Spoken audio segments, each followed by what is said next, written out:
we have had a good time. Welcome back to Investigative Journalism.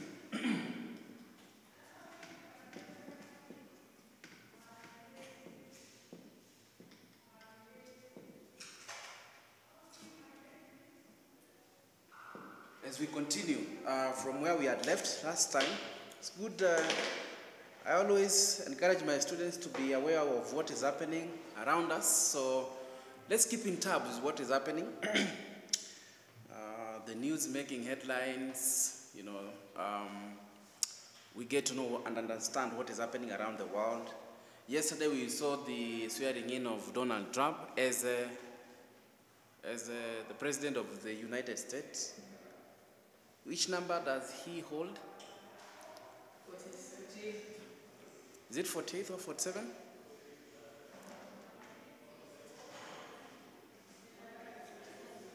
49. Cynthia. 48 by then. So Trump was 45. Trump won 45, right? Then after Trump came in, after Trump came in, Biden. Then after Biden came in, Trump again. Yeah. So that's how Americans fought. And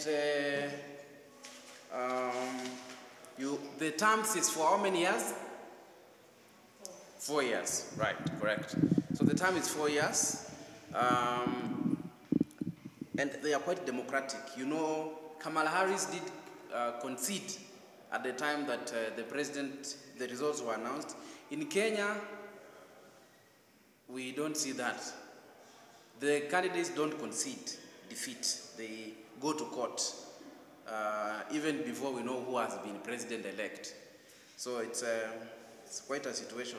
But we borrow a lot of democracy from the Americans. So anyway, that is one of the stories that we should be keenly following.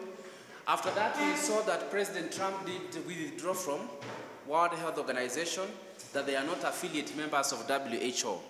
And you see, when that is the case, there is a shakeup. One of the things that we will know about the United States is that they control majority of some of the things that happen around the world.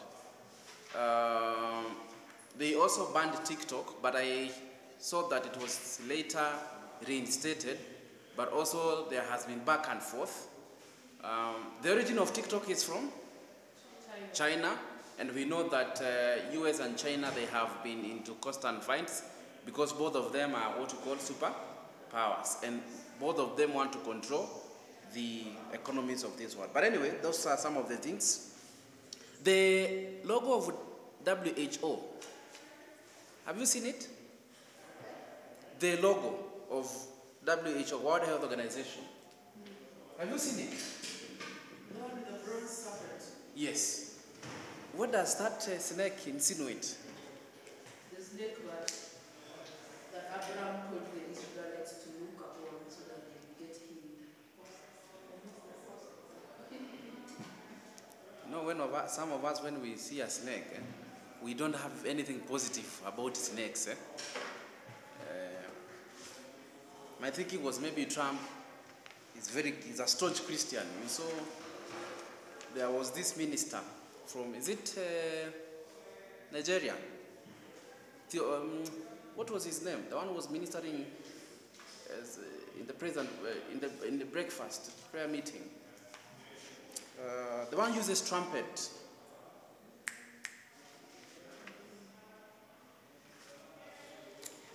Anyway, there was a lot of ministers in the inauguration, and anything that is not affiliated to Christianity, Trump seems to be against it, isn't it? We saw the campaigns between Kamala Harris and Trump. What were the selling points for Kamala Harris? He was saying that he will make sure that people have the ability to make choice of their body, isn't it? Like, nobody should make choice about your body. You can do whatever you want to do. But Trump said that That's not the way. God created male and female, isn't it? And US has a lot of populations which are Christian. At the same time, there are a lot of people who are outside there, right? So I think maybe Trump got it because Christians also supported him very much. Anyway, so those were some of the stories that I was trying to point out that we should keep on following. Last time, I don't know whether we discussed about the role of investigative journalism. We did, isn't it? Did we? Did we talk about the importance? No.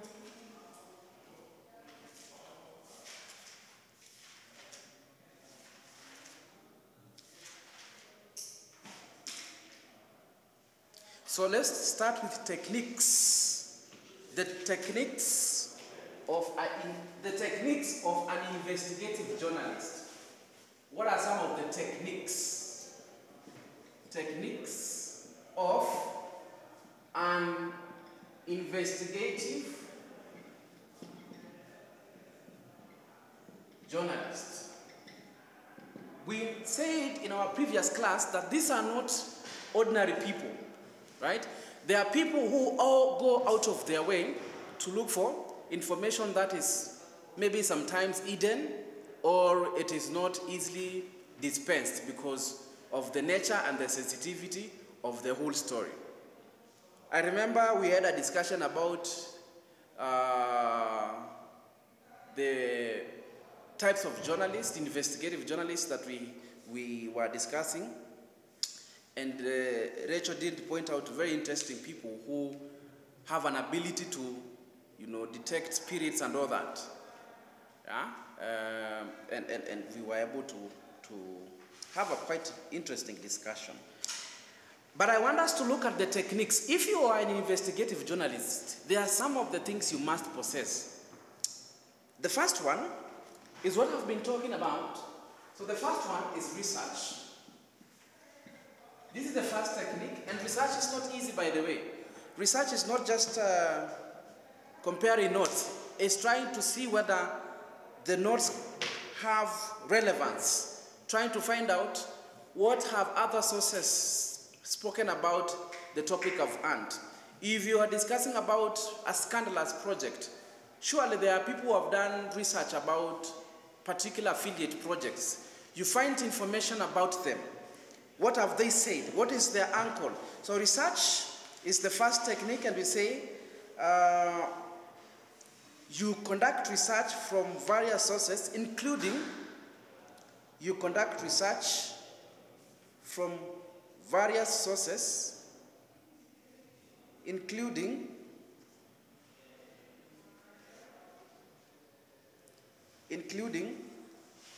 documents, interviews, and observations. So we have documents, interviews, and observations. From your research method class, we normally talk about tools of data collection, isn't it? Tools of data collection. Because when you are doing research, you're actually collecting data, and then you make sense out of the data. Then you communicate to somebody who is somewhere in a manner that he can understand. So when in your quest for doing research, you must interact with a lot of documentation. You must interact with a lot of interviews. You must do what we call observations. You observe. And all this requires skills. For example, when we talk about interviews, you must understand that this is not the ordinary interviews that you conduct. Oftentimes, when you're conducting research for investigative journalism, you may find that you want to protect your sources. That's why you prefer sometimes to maybe blindfold the person you're interviewing, or you use over-the-shoulder shot to hide the face, or you alter the voice, or you manipulate the face and the voice as well. Because we shall look at the ethical considerations. One of the things that you should consider is to protect your sources. Because if you are doing a research about a particular corruption in government, and then you expose your interviewees, they will be abducted, and they may be confiscated by the people in authority. A lot of documentation, and that's why I've said you must really read a lot. And this is the place that people don't want to do many of the times, but information is found in documentation and observations as well. So that is about research, and I'm sure you know about research. I can't overemphasize it, but it's about having that ability to dig deeper on a particular topic, right? The second technique is what we call verification. Verification. Verification. Verification. Verification. What is to verify? To verify is to confirm the information,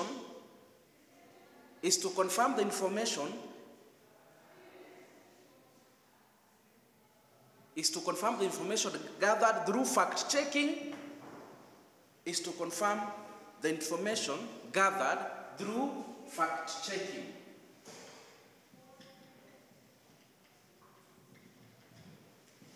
Is to confirm the information gathered through fact-checking. Then maybe I can pose a question. Why do you think it is important to verify information? Why do you think its verification is important? To ensure the information we get is not tampered with. So to ensure the information is not tampered with, that's Rachel's take. Why is it important to verify information?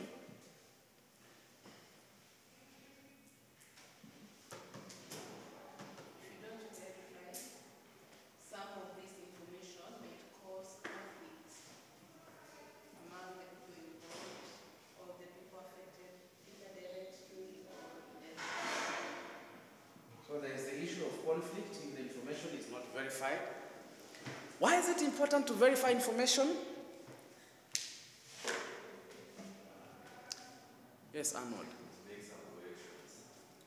To make corrections.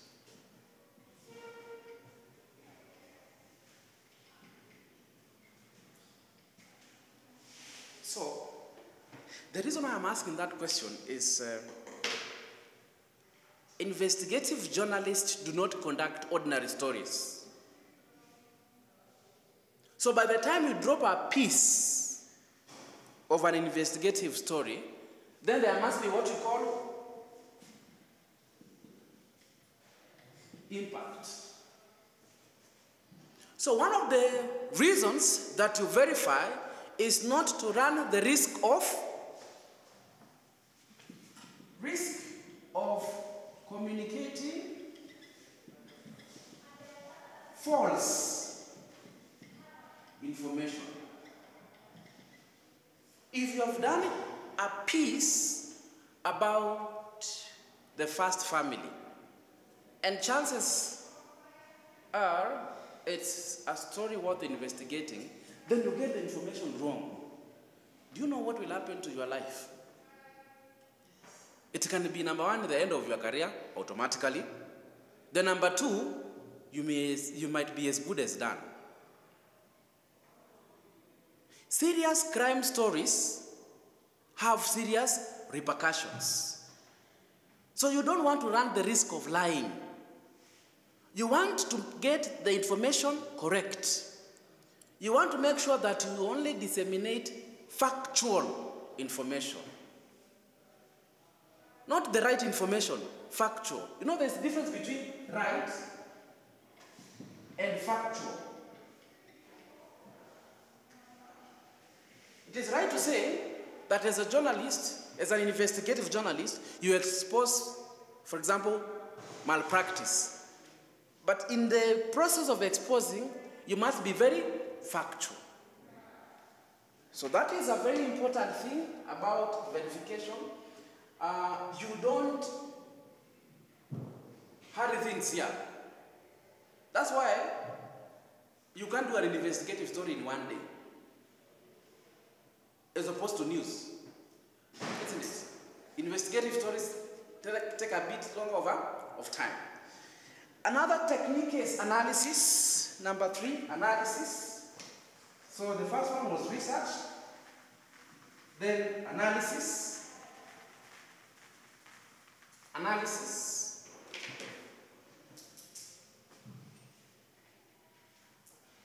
Analysis. So to analyze is to make sense of the data or information.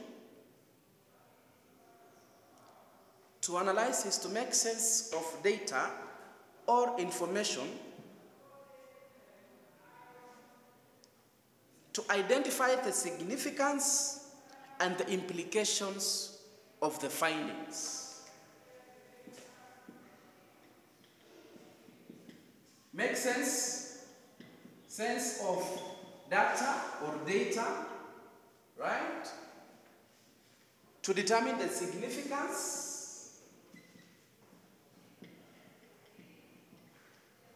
and the implications.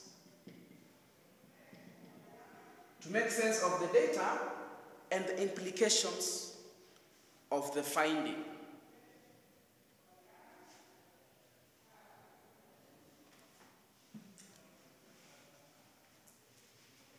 So this one is self-explanatory, but again, when you ask about the importance of analysis, is to make sense of data, to determine the significance of the findings, and to determine the implications of the findings.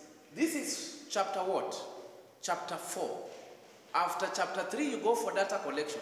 Actually, investigative journalism is like the research project, where you have chapter 1, chapter 2, chapter 3, chapter 4, and chapter 5. Because when you analyze data, then it means you're making sense of the information. And this information you have seen in investigative journalism is normally very sensitive. Look at the nature of these stories that are worth investigated. Crime documentaries, issues to do with corruption, issues to do with maybe fire tragedies, something that had impact when it happened, or the story will have an impact after it is being released. Look at the issue in Mavueni, right? There was what we call an expose. You remember the exposés? Which expose do you remember? The Shakahola expose, correct? The impact is that we have had more than 500 people confirmed dead, and even to date, there has not been a closure to that particular story. Which other exposés do you know?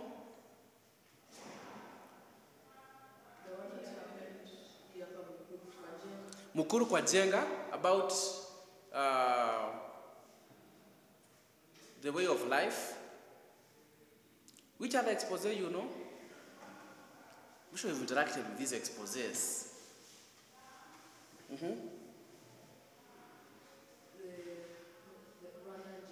The Rwanda genocide. I know that I was waiting for you to speak on that, because the impact is that there were some families that were completely wiped out, and tribes and all that. So anyway, analysis requires skill and requires intelligence. There is something that I have not understood in our country. You see, you know about marijuana, right? Marijuana. How many of us? So, is it marijuana or marijuana? Marijuana. So it depends whether you went to kindergarten or Montessori, isn't it? So what is the generic and the species name for marijuana? It is called what? It's called? I don't know, biology. The generic and the species name. Generic name and the species name. Cannabis. So you know cannabis sativa, right? In our country it's illegal, isn't it? How many of us know that? How many of us know that cannabis is illegal? How many of us have interacted with cannabis in one way or the other, whether knowingly or unknowingly? I presume it's unknowingly, isn't it? So, I normally see oftentimes that police have confiscated a bunch of sacks, isn't it? Bunch of sacks containing cannabis.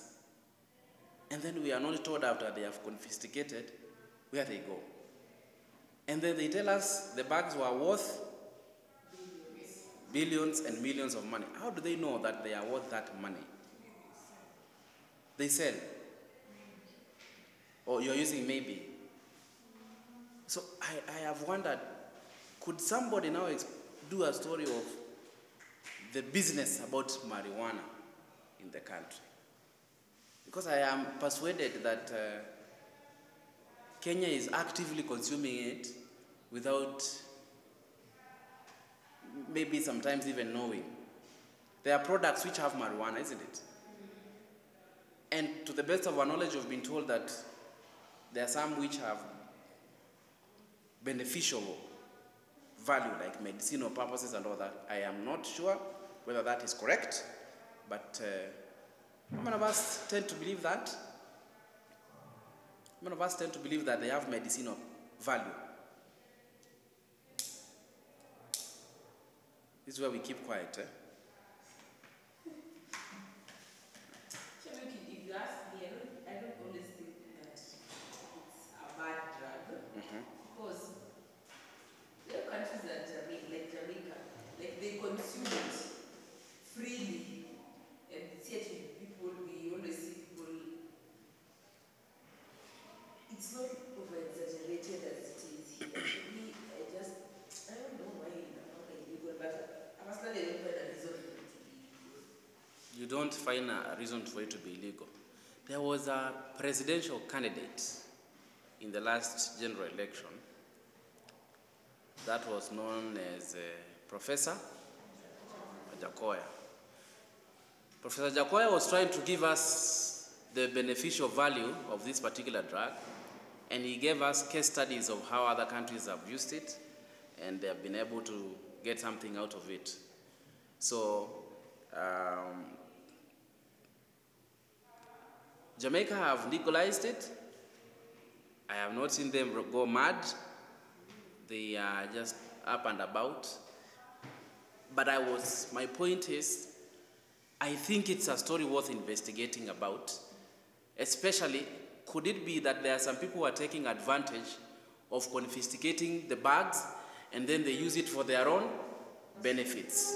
Isn't it? Because we never see. Oftentimes we see that some of the bags are burnt.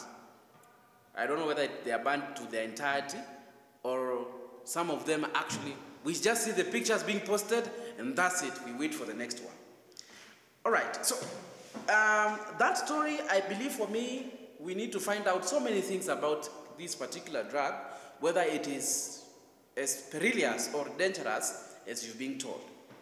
And maybe we can use it to our advantage to grow our economy, as that particular presidential candidate has said. We normally say that modern society requires modern solutions, isn't it? So anyway, so that is about analysis. So we can analyze about, but how it has been used in Jamaica, right? To what level has it been used? How many people have consumed it? What is the level of criminality as it has been attributed or linked with marijuana? And we see whether that can be applied. But of course, we leave that to the authorities. The last one is what we call presentation, a technique. Now, after you've collected all that information, how really do you present it?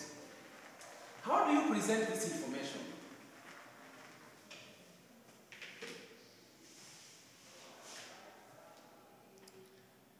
So presentation, and the presentation we say, communicate in a clear and concise manner, clear and concise.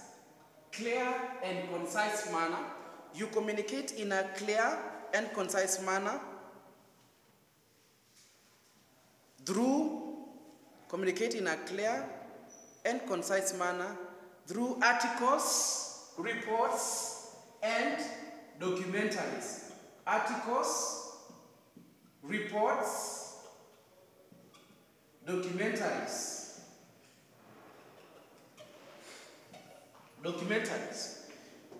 So you have seen that there are different outlets that you can now present this information to the public. The first one is what we call the articles. Then we have the reports. Then we have documentaries, right? So when you're presenting this information, number one, it is a skill. Look at the investigative reporters that you know. Like Dennis Onsarigo. How many of us know Dennis Onsarigo? Maybe in the next classes we shall be having clips and see how they've been able to do their presentation. They are very clear and very concise. When you talk about being concise, you're being brief, you're being straight, you're being straightforward. If you're writing an article, please avoid complexity.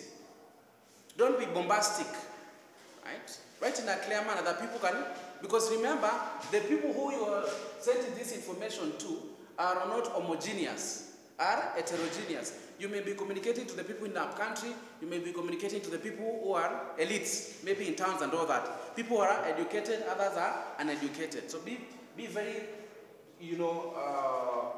very straightforward. Don't be complex. Documentaries, they normally take a long format, as you have said. You will not find an investigative story like 3 minutes, right? Because they have very detailed. You have gone to the field, you have done your research, you have done your interviews, you've done your observation. Clearly, you can't present that information in 3 minutes. That's why most of the pieces are in form of documentaries or feature stories. Let's talk about the importance of investigative journalism then. Why is it that it is important to do investigative journalism? Why is it important to do investigative journalism? And maybe I can pose that question for a brief discussion in this class so that we can have an understanding together. Why is it that it is important to do investigative journalism? Why is it that we have a number of people who have specialized in investigative journalism? Why is it important? To uncover the secrets or the issues that might be of public concern or that might threaten the security. Correct. To uncover issues and sacred things, as she puts it, because by the time something is hidden, then it means it's not good. Like, we need to investigate politicians and their sources of wealth. You normally see the vetting of people in parliament, and when they are declaring their net worth, they normally say figures that are quite disturbing, isn't it? And we want to understand how have you garnered this particular wealth. Usiwande kutuambia ni God, isn't it? Ni kama sisi hatuna Mungu. Ati ni God, isn't it? Ni grace. Hata sisi tuko na grace, isn't it? So your grace ya kupata 2 billion, we also want it, isn't it? Anyway, so that is true. To uncover sacred or hidden things, yes. I want to answer in form of a question. Can you say okay, so there's a documentary I saw of a Chinese man. It was done by BBC. A Chinese man who was a YouTuber. So he used to come, he actually came, he relocated, but temporarily, to Malawi. Because Malawi is a poor country, so he went there specifically to get videos of the Malawians. So he went and created some kind of friendship with the kids. The kids love white people. So they were small kids of that same village. Then he was now making videos of them and posting on his YouTube channel. So there's one video is what led to the investigation.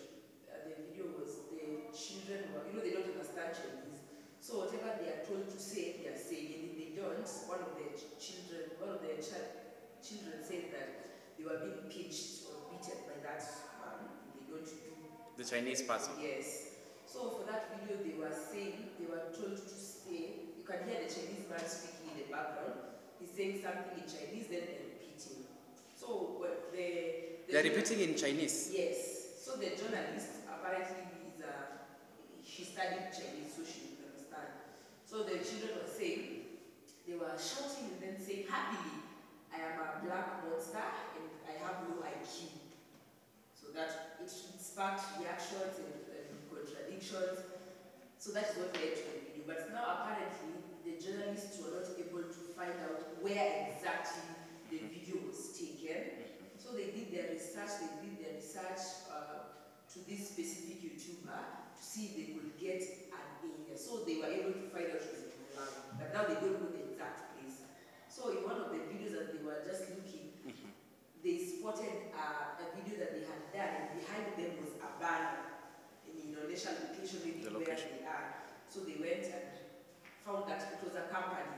So they looked into the profile of that company, it didn't have much, but they were able to find a former employee of that company. Is the one they called him and they told him where the company was. So they went. Still, they were not able to get the exact place, but they did their research for a pattern mapping. So they went, they found those children, and then they were able to say indeed what was happening. So they sent another investigative journalist to play at the cover. He was a Chinese man also. So he went and met with this, he was called Susu, that man. So they met with Susu, then they wanted to make it look like he wanted to do business with him. Kidogo, then they met, and then with a hidden camera, he was able to capture everything that the guy was saying. Bad things about Africans, he was discriminating, but they were not able to ask him specifically if that video was theirs. So they arranged another meeting. That is where they just had to ask him directly. So the guy, the undercover asked him, there's this one specific video I saw, it was really funny. I wanted to ask him the one who made it. So he showed him the video, and then he laughed and said, yes, that one is mine. So after saying that, I think he felt like, no, I shouldn't have said it. And then he said, no, it's not mine, it was actually my friend's. But he went back to China. So he said yes. He said, and then he again retracted his information. So with that information that they had gathered, the journalist and his team, they went to that man's place where he was staying. Out in the Kichaka, where the other poor people were living. Then they asked him. They started confronting him. So I was asking, as a journalist, as our to a BBC, do they have the power to, after they have gotten the information, the investigative information, do they have the power to go to the said subject and confront them? Do they have the power to do that? And then they put it out there? I don't think you have the power to do that. Huh? The business of a journalist actually ends in communicating. Anything past that, you leave that to the investigative authorities in terms of maybe DCIs. Let me use Kenyan context, right? When you do a story about malpractice in a certain office, your work is to write your angle of the story, you communicate to the whatever media you want to communicate, and then you leave the director of criminal investigation to do their work. So you have no business whatsoever trying to dig deeper. If you have presented the information, fine. Your work ends there. The authorities that are tasked with prosecution are the ones that are supposed to take that particular story. Because if you prosecute as an individual, you will not have some ground to maybe get verdict, because you don't have the powers to do so. You can only leave prosecution to the authorities that have been given that mandate. The work of a journalist is to go dig deeper, get the information and expose it. But it is interesting that you have pointed about how people have used Africa as a source of exploitation. And it is true that people have actually relied on poverty to gain, because if you shoot that kind of a video and you send it to maybe bodies in Yezigoko and you get funding to support your activities, then you are benefiting directly because of what you have been doing in Africa. And maybe you are not changing the lives of those people that you are telling that I'm a black monster. You can imagine that kind of being ruthless. You are very uncouth, right? And then you are telling them to say it in Chinese, right? How heartless can you be? So, I have seen so many stories about how the whites have also, not all of them, actually some, have, and maybe those who have hidden agendas when they come to Africa. I must say that there are good people who come with the intention of trying to change the lives of people. Like when you go to Kakuma, there are a lot of people who have done fantastic things there. They have actually recorded real-life footages of how the situation is, and they have been able to get some sponsorship and funding, and they have built better houses, they have taken kids to school and all that. But when you are there and you are telling people that say you're a black monster and all that, then I think that's very unfortunate. So there is that.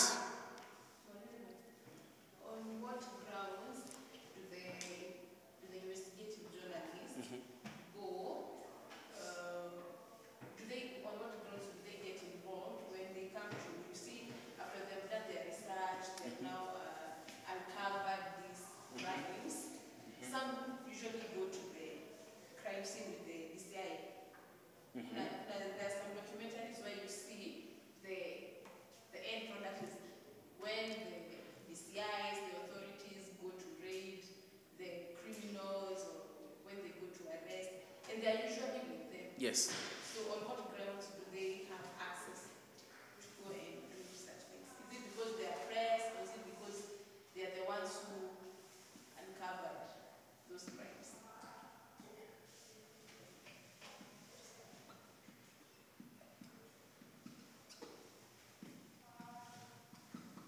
So it is true that people will accompany people to crime scenes. The reason is because, number one, you don't expect DCI to report anything about whatever has been happening in the crime scene. Chances are if they are asked, please don't bring these cameras around, they will not advocate for the cameras to be around.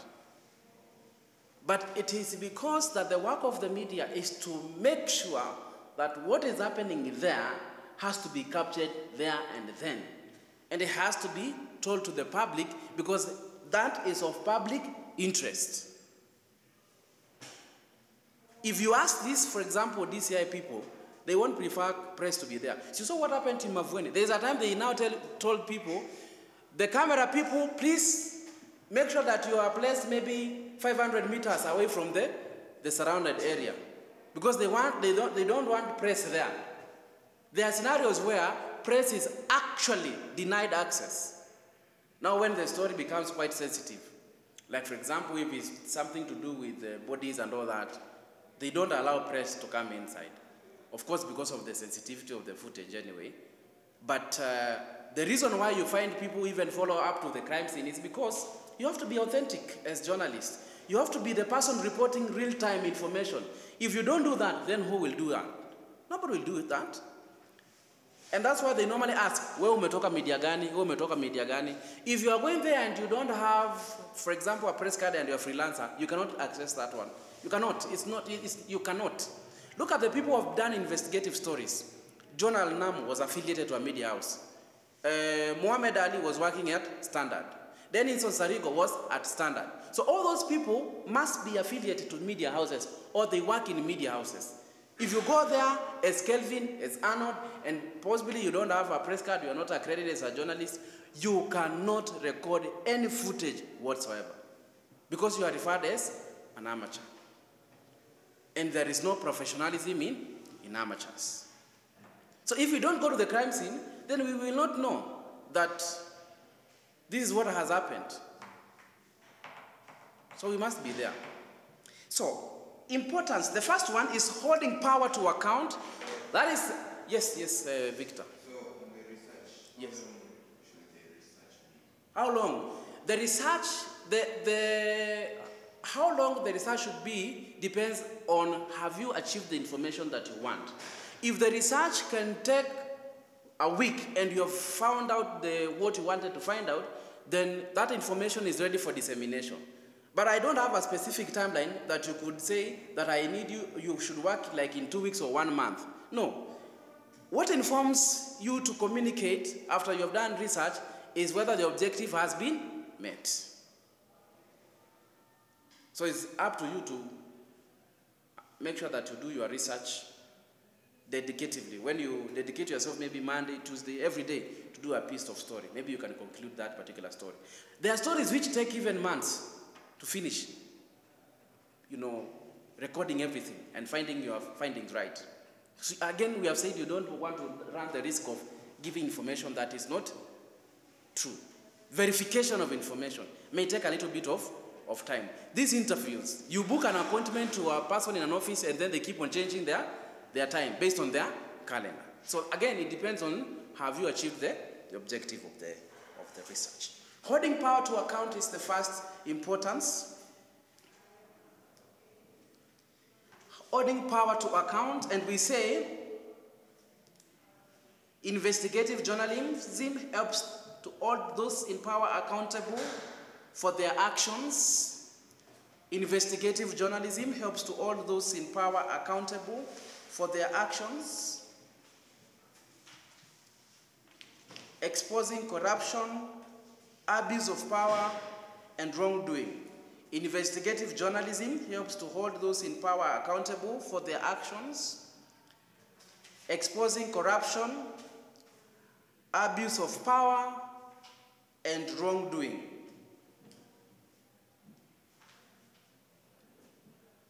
That's the first one. So investigative journalism helps to hold those in power accountable for their actions.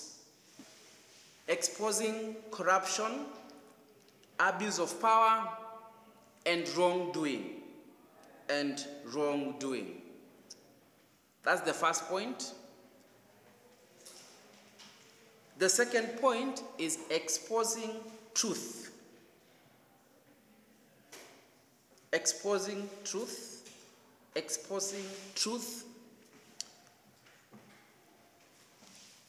Investigative journalism reveals the truth about important issues. Investigative journalism reveals the truth about important issues, even if it is uncomfortable and inconvenient for those in power.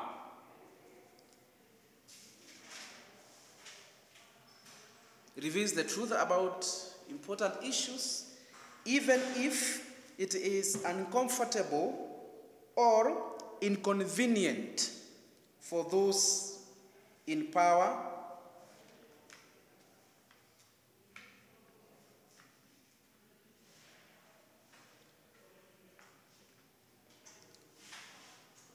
Number 3, uncomfortable or inconvenient for those in power. Number 3 is promoting transparency.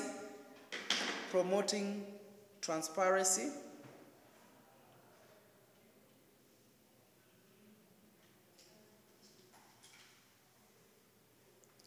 Promoting transparency.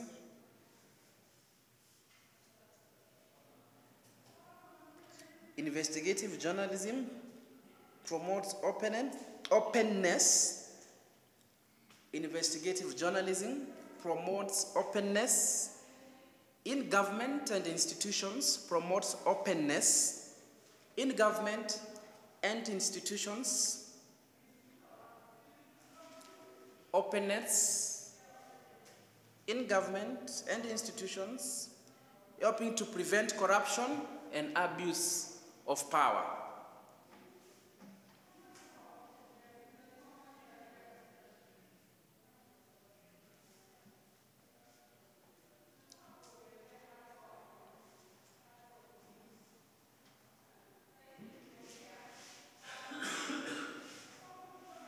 Helping to prevent corruption and abuse of power.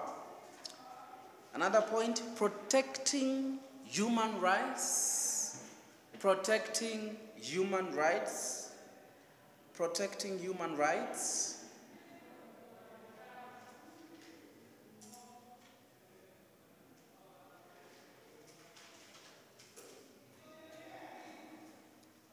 And we say, this is done by exposing abuses.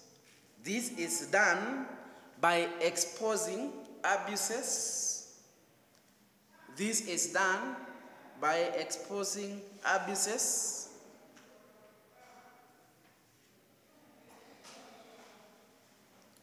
It's done by exposing abuses, promoting justice and accountability. Exposing abuses, promoting justice and accountability.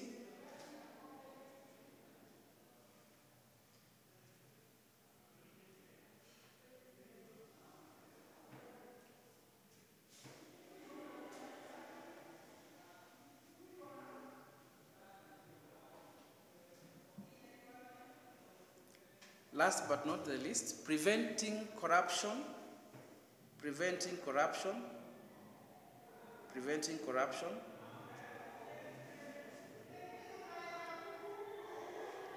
Investigative journalism helps to prevent corruption by exposing wrongdoing and promoting good governance.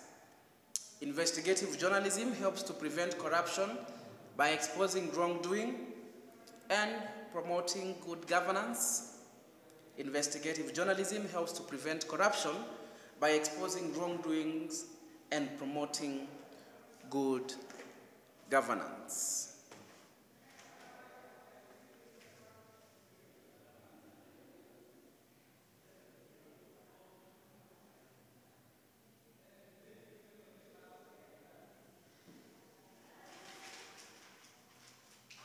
So when you look at those points, they are quite self-explanatory, really.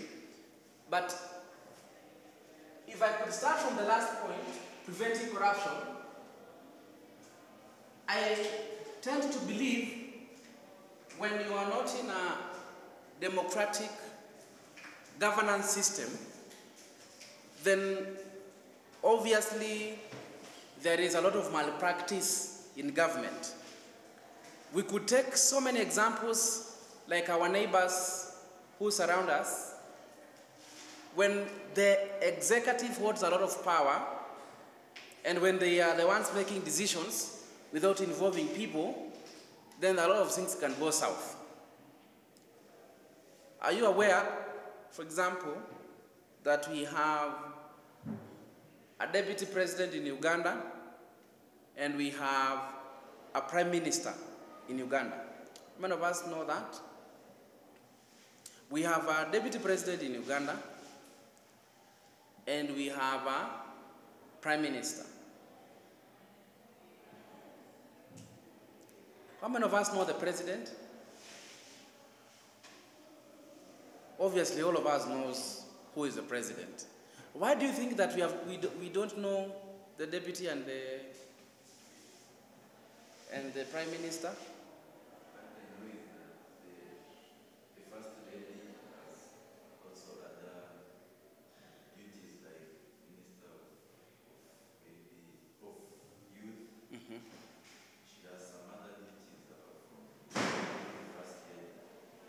So we can all agree that in Uganda things are quite interesting, isn't it?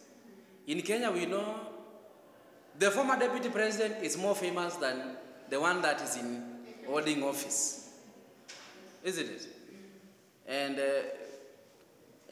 so you see, sometimes it's hard. For example, as much, for example, we may say Kenya, we are not so well in terms of anti-corruption, but we are also somewhere, right? People are constantly exposing people. So you may not want to hide so much because people will expose you, because you have that freedom of expression and freedom of speech. When you go to online platforms, you will find that indeed Kenya enjoys freedom of expression and the freedom of speech. Is that the case in Rwanda? I believe you are. It's not the case. In Rwanda, we also know one leader in the name of the president, Paul. The last elections, he was elected by a margin of 99%. 99% in favor of the sitting president. So the people who are campaigning against him, they were getting 0.1, 0.002, 0. Something like that, isn't it? So, and I'm not saying that Rwanda is corrupt. I'm just saying that sometimes it's very difficult to prevent corruption when the people who are at the head of state, they have such immense control. Because they are going to influence so many decisions and policies. Corruption actually starts when you influence policies and decisions. For example, if there is supplying of tenders, isn't it? How many of us have gotten tenders from the government in this class? Possibly not. Why? Because the people who get the tenders are the one affiliated to the people who are in government. Isn't it? So that is something that is worth investigating. But the problem about investigative journalism, or one of the challenge, not problem, is that it is very difficult to get some of this information. You go to the Ministry of Public Service, then you want to ask the minister there, why is it that you are employing people from this particular area? First of all, you may never get that particular interview. You will not book that appointment and you are approved. So there are some significant challenges. So prevention of corruption is one thing. Yes. So, you know, we have to understand that some countries, they're not under democracy. Yes. They're under dictatorship, which comes from the speaker, you studied history, capitalism and communism. Capitalism and communism, correct? Yes, so I think when it comes to corruption, it's not just based in those countries, also the democratic countries. Democratic countries, we have also corruption, isn't it? But you see, my point is, in democratic countries, the thing is that we are just democracy in paper. We are democratic in paper, but in the application, are we really democratic? I want you to take a case study of our country, for example. Kenya is a democratic country, isn't it? We can all agree, isn't it? What does democracy expect or demand? Equal representation and fair distribution of resources. One of these classes I was telling you about where I come from and the way it is green and how we were trying to debunk about the stereotype. Even Rachel pointed out that we don't have roads and all that, right? And I want to agree with her sometimes. Why is it that because some areas there are no roads and others they have roads even leading to their doorstep? It is tarmacked. It is because you don't have leaders to agitate for your grievances. While in democratic society demands that there should be fair distribution of resources. Why is it that, for example, we have people in the executive from 2 major extractions or 3 major ethnic extractions? Is it that other areas don't have people who can represent people? Policies, decisions.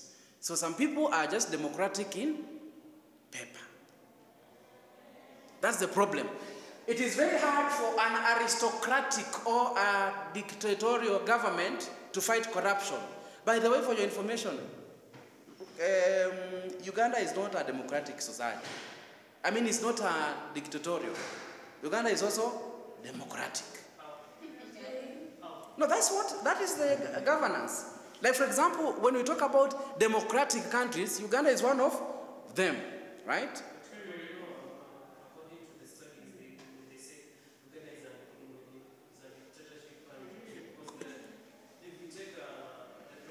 Yes.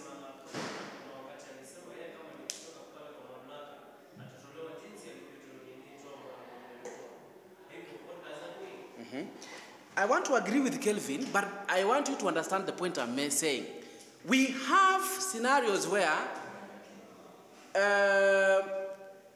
it is implied that this one is democratic, but in the application of the governance, it is not democratic.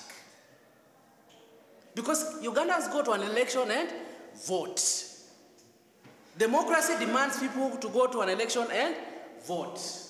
Once they vote, what do? They only emerge with one person. They anticipate the person who is going to win. The previous one, Boy Wine was even detained. And I read somewhere that he was shot, and the statement was he shot himself when he was training using a gun. It was an accident, but he was shot, right? But they go and vote. So Kevin, what I want you to understand, I agree with you. But democracy demands that people go to a ballot and cast their votes. In Kingdom, you don't go and vote. It is hereditary.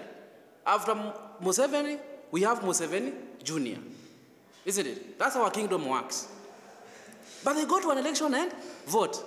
We have opposition leaders in Uganda. Kizza Besigye, who was, you know what happened to Kizza Besigye, right? He was confiscated while he was in Kenya. And the government of Uganda was appreciating Kenya for being very cooperative in returning him to Uganda, to the authorities and all that. Bobby Wine, you see what has been happening to him. So anyway, I'm saying that it is hard to fight corruption in a dictatorial government because there are no, that leeway. People make decisions and that's it. Kama wewe ni mtoto wangu na nataka kupatia ministry na kuappoint. There's no vetting in parliament. Hakuna hiyo, right? But people will go to parliament, they know what is happening there. It is just a show to confirm the people that have been there. So when you talk about holding people to power to account, for example, Kenya, people go to parliament and explain, isn't it? Like CSS, they have gone to parliament and they have explained. Governors have gone to parliament to explain maybe a scenario. Look at, for example, the CDF, right? The CDF. The CDF fund has attracted a lot of corruption. When we hear the likes of Oscar Sudi, they have, and I'm not saying that I have anything against him, they have monumental buildings from where they come from. Look at the salary of a member of parliament. Can they actually build that particular building? And they don't explain where they are getting this money from, right? Yet they have been given CDF week and week out, but they cannot account for this particular money. You saw a report by the Controller of Budget that they were going per constituency. This constitution has been allocated 20 million, they have used 9 million. Whereas the 11 million gone, they have gone to pockets of people.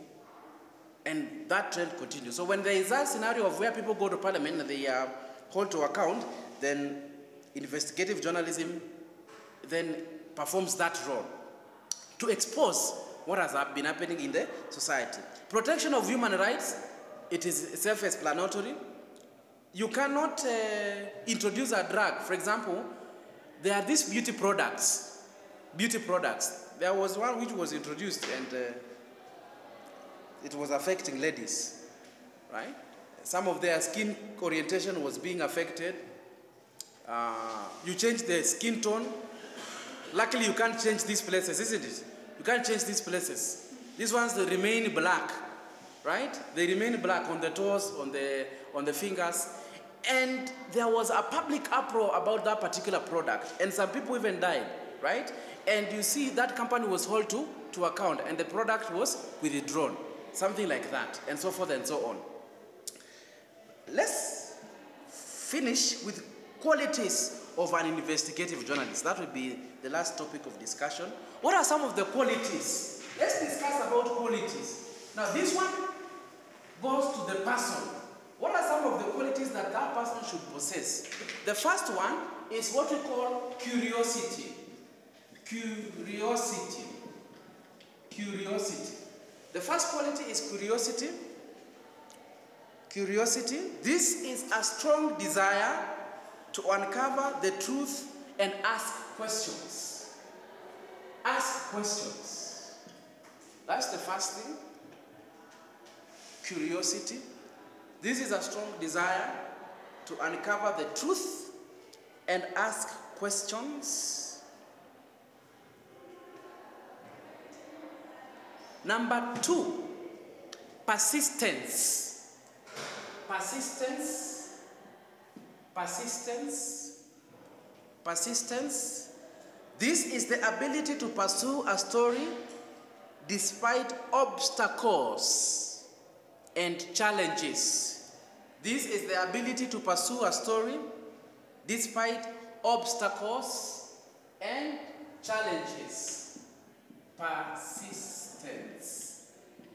This is the ability to pursue a story despite obstacles and challenges. Number 3, attention to detail. Attention to detail. This is the ability to analyze and verify information carefully. This is the ability to analyze and verify information carefully. Attention to detail.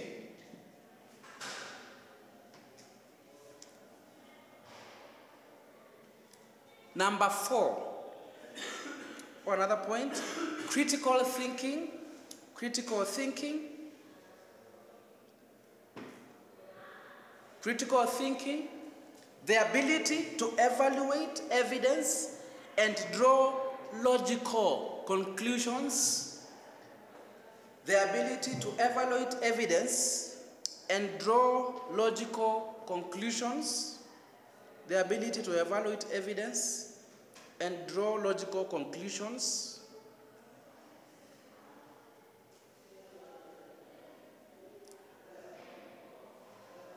Another quality, research skills. Research skills. Research skills. The ability to gather and analyze information from various sources.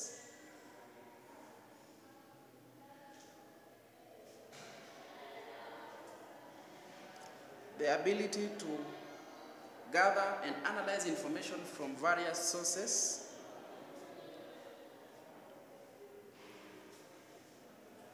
Another quality is courage. Courage. Courage. This is the willingness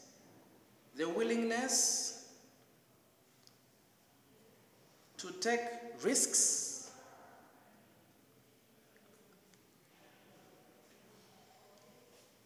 and face challenges in pursuit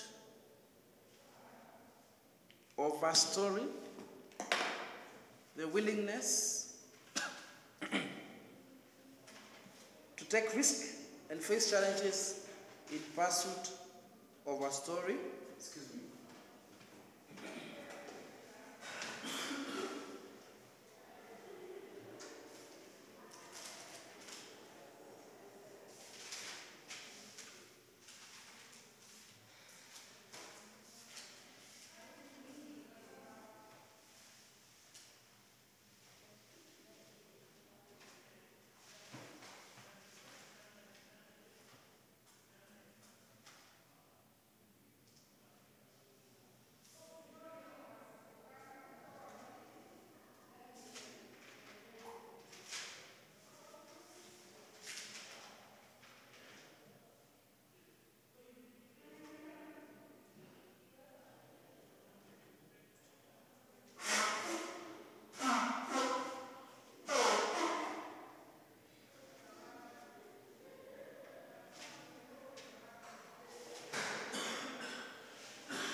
So, the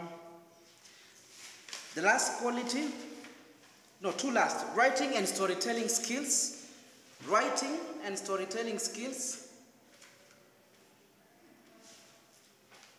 This is the ability to present complex information in a clear and compelling way. The ability to present complex information in a clear and compelling way.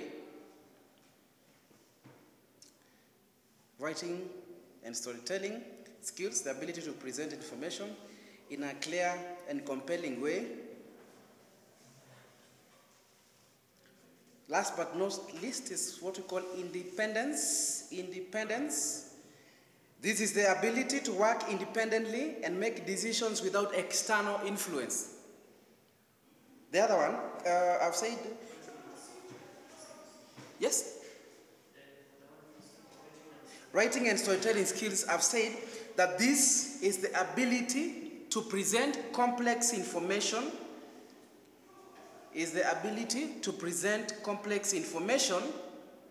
in a clear and compelling story, in a compelling way, sorry.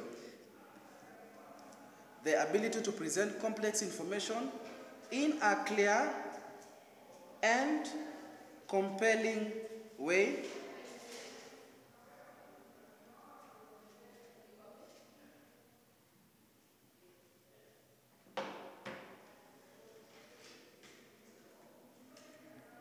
Last but not the least is independence. Independence.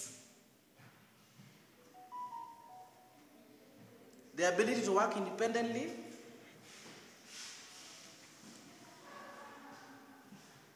and make decisions without external influence. And make decisions without external influence. Work independently and make decisions without external influence. One of the things that you're going to find about investigative journalists, that they are normally very bold and courageous. It is not for the faint-hearted. Like I've said, and I invite you to go and look at some of the stories that were done by perhaps like Dennis Onsarigo, Patrick Ahemba, Muhammad Ali, John Namu, Alan Namu, you are going to find that they have a very strong personality and character because you are dealing with very sensitive stories, right? So there is that courage, and oftentimes there are intimidations. Like I said, Muhammad said that there are times he never slept in his house for a number of time because he was being constantly followed and all that. Curiosity, a strong desire to ask questions. You must be very inquisitive, always having that, zeal and desire to ask more questions and to dig and find out, because that is all about research. Persistence, the ability to pursue a story despite of the challenges. When you book that appointment for an interview and it is being postponed, please don't give up. Because you see, when you give up, then it means that then you don't achieve the objective of your story. Attention to detail, I have said over and over again, you don't want to run the risk of presenting information that is based on falsehood. You want to be very truthful, and you have to present factual information because of the impact of that story. If you're doing a story about a pastor who has been, like I've seen that there's a pastor who was sleeping with people so that they go to heaven, right? You saw that story. And instead of going to heaven, they end up getting pregnant. So I don't understand how that happened. So there's, you investigate that story, and maybe now people can look into churches and what people have been doing, isn't it? Because I believe there are so many things there. Critical thinking, ability to make logical conclusions. Those of us who have taken critical thinking, we have talked about the importance of being a critical thinker. And why is it important to apply critical thinking? You link that story, or you link the findings to the topic. If somebody has been siphoning money from a particular account, right? And he's saying that maybe they have some money that he cannot account for. Then you link that money to the money that is being siphoned from the account. Kama mtu umepata na pesa na hizi elezea alitoa wapi, na kuna tetesi kwamba alitoa, is been accused of stealing money, then you can make that conclusion that indeed there must be something here. Because if you cannot explain for your wealth, then it means that you are guilty as charged. Writing and storytelling skills, I mean, you can't avoid to be a good writer and you are a journalist. That's why we were talking about English for journalists and writers, and it is very important to know how to write stories in English and Kiswahili in a manner that is very professional. And you write in a clear and concise manner. Avoid jargon, avoid complexity, make sure that it is straightforward because you want to communicate this information that is sensitive to many people. Many people interact with the information, then the story becomes impactful. Independence. Let me tell you, there will be external influences when it comes to investigative journalism because of what we call vested interest. If you're investigating about a member of parliament who has been using CDF fund irregularly, then trust me, you will hear from his office in a manner that is not so very friendly. They will be intimidating you, right? So, you have seen what has been happening to Kebaso Morara. It's a very perfect example of an investigative journalist who was telling us about stalled projects of the president and other projects which have not been even started. When the president goes to launch projects and and all that, you saw what happened after he started doing all those stories. By the way, his life changed, isn't it? How many of us knew Morara before telling us that I have been in Kisii and this is what the president said? I have been in Nyandarua, this is what the president said and opened. How many of us knew Morara before that? Maybe we knew Morara after we have seen him expose the projects. But look at how he has been living after that. There's a time he was attacked by people when he went to give a public participation, to give views in a public participation event. And he has said, like I saw his post yesterday, he said that he's being followed by people, right? So let's be prepared. And I'm not saying that it is not possible. I'm saying that it can be done. Did you sign last class? Because I can't find the... Maybe Rachel, you can get an empty sign.